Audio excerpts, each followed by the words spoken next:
एक भक्त सदैव ये जानकर विश्राम करे कि कोई है जो सदैव उसका ध्यान रखता है।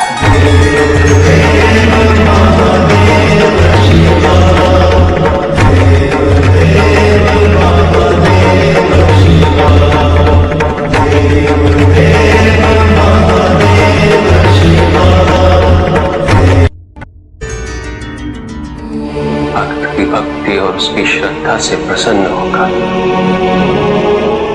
उसके राधे उसे दर्शन अवश्य देते, किंतु कब, किस रूप में और किस परिस्थिति में,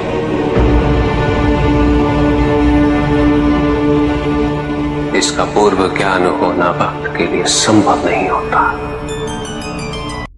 जब जब भक्त भगवान का ध्यान करता है तब तब भगवान भक्त का ध्यान रखते हैं।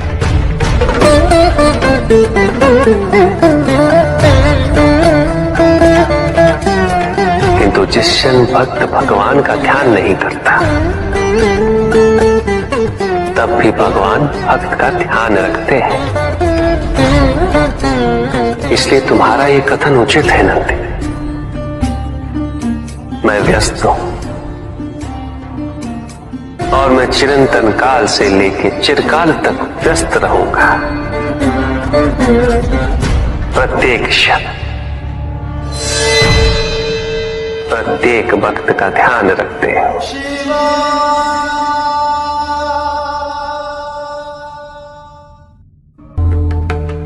जिसके कारण स्वार्थ, विनाश, क्रूरता, अशांति और भय में वृद्धि हो, वह ज्ञान है। किंतु जो व्यक्ति को उदार, निर्भीक, सहनशील और विनम्र बनाए, वही ज्ञान है। अज्ञान की शक्तियां दुरुपयोग करने हेतु प्रेरित करती हैं, किंतु जो अपनी शक्तियों और अपने सामर्थ्य के प्रति अपने उत्तरदायित्व को समझाए, जो न केवल अपने अपितु अपने से पहले संसार के उद्धार हेतु प्रोत्साहित करे, वो ज्ञान है। ज्ञान का मूल उद्देश्य ही परोपकार है, सृजन है।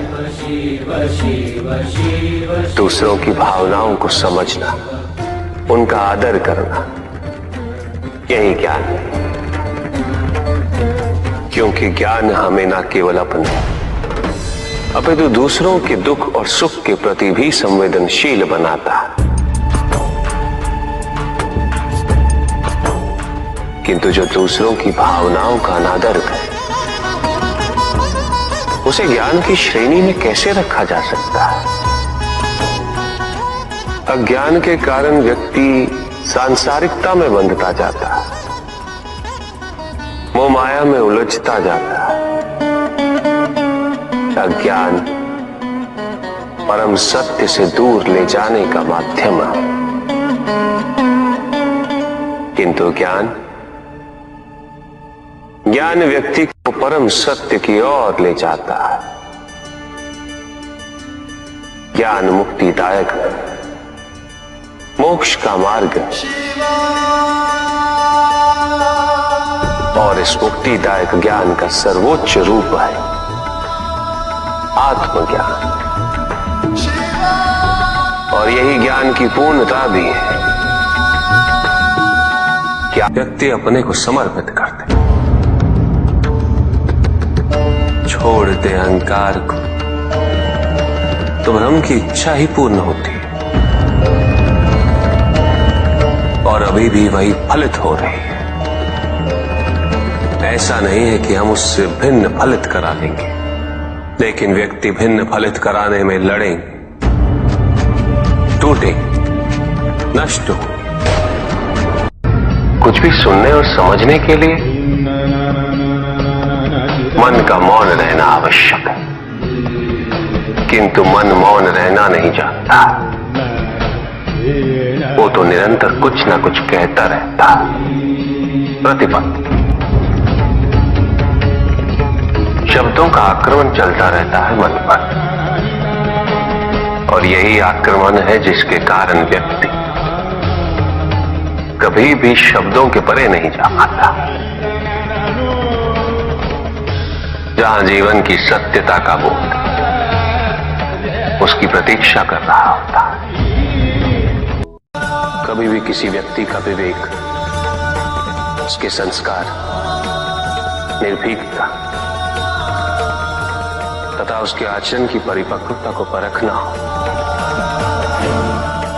तो उसे शक्तियों से सुसज्जित करता हूं, पदाधिकार सौंपता हूं। परिणाम स्पष्ट हो जाएगा। प्रभु, यदि आप स्वयं यहाँ कैलाश में उपस्थित हैं, तो प्रतिदिन का संध्या काल पूजन आपके समक्ष क्यों नहीं होता है? पूजित का साक्षात सामने होना मन को भटकने नहीं देता, किंतु जो सच्चे भक्त हैं, भगवान तो उनके मन में, उनके हृदय में निवास करते हैं। जिनके हृदय में श्रद्धा है, उनके लिए पूजा करने हेतु अपने आराध्य का साक्षात सामने होना अनिवार्य नहीं।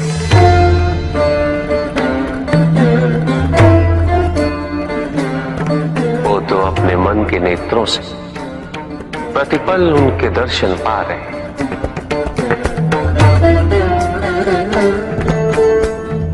उनकी प्रत्येक अनुभूति में भगवान है।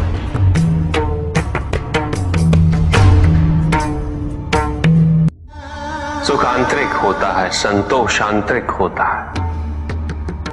उन्हें बाहरी तत्वों से रेखांकित और परिभाषित नहीं किया जा सकता, आकार से नहीं पाया जा सकता। आकार के आधार पर केवल अहंकार ही उत्पन्न होता है, क्योंकि आकार से तुलना करने का संदर्भ प्राप्त हो जाता है। यदि तुम्हारा आकार छोटा है तो तुमसे भी छोटा कोई ना कोई अवश्य होगा, और यदि उसी प्रकार तुम विशाल हो तो तुमसे भी विशाल इस संसार में कोई ना कोई अवश्य होगा। इसीलिए शरीर या आकार की तुलना करना कभी भी शाश्वत सुख का आधार नहीं बन सकता।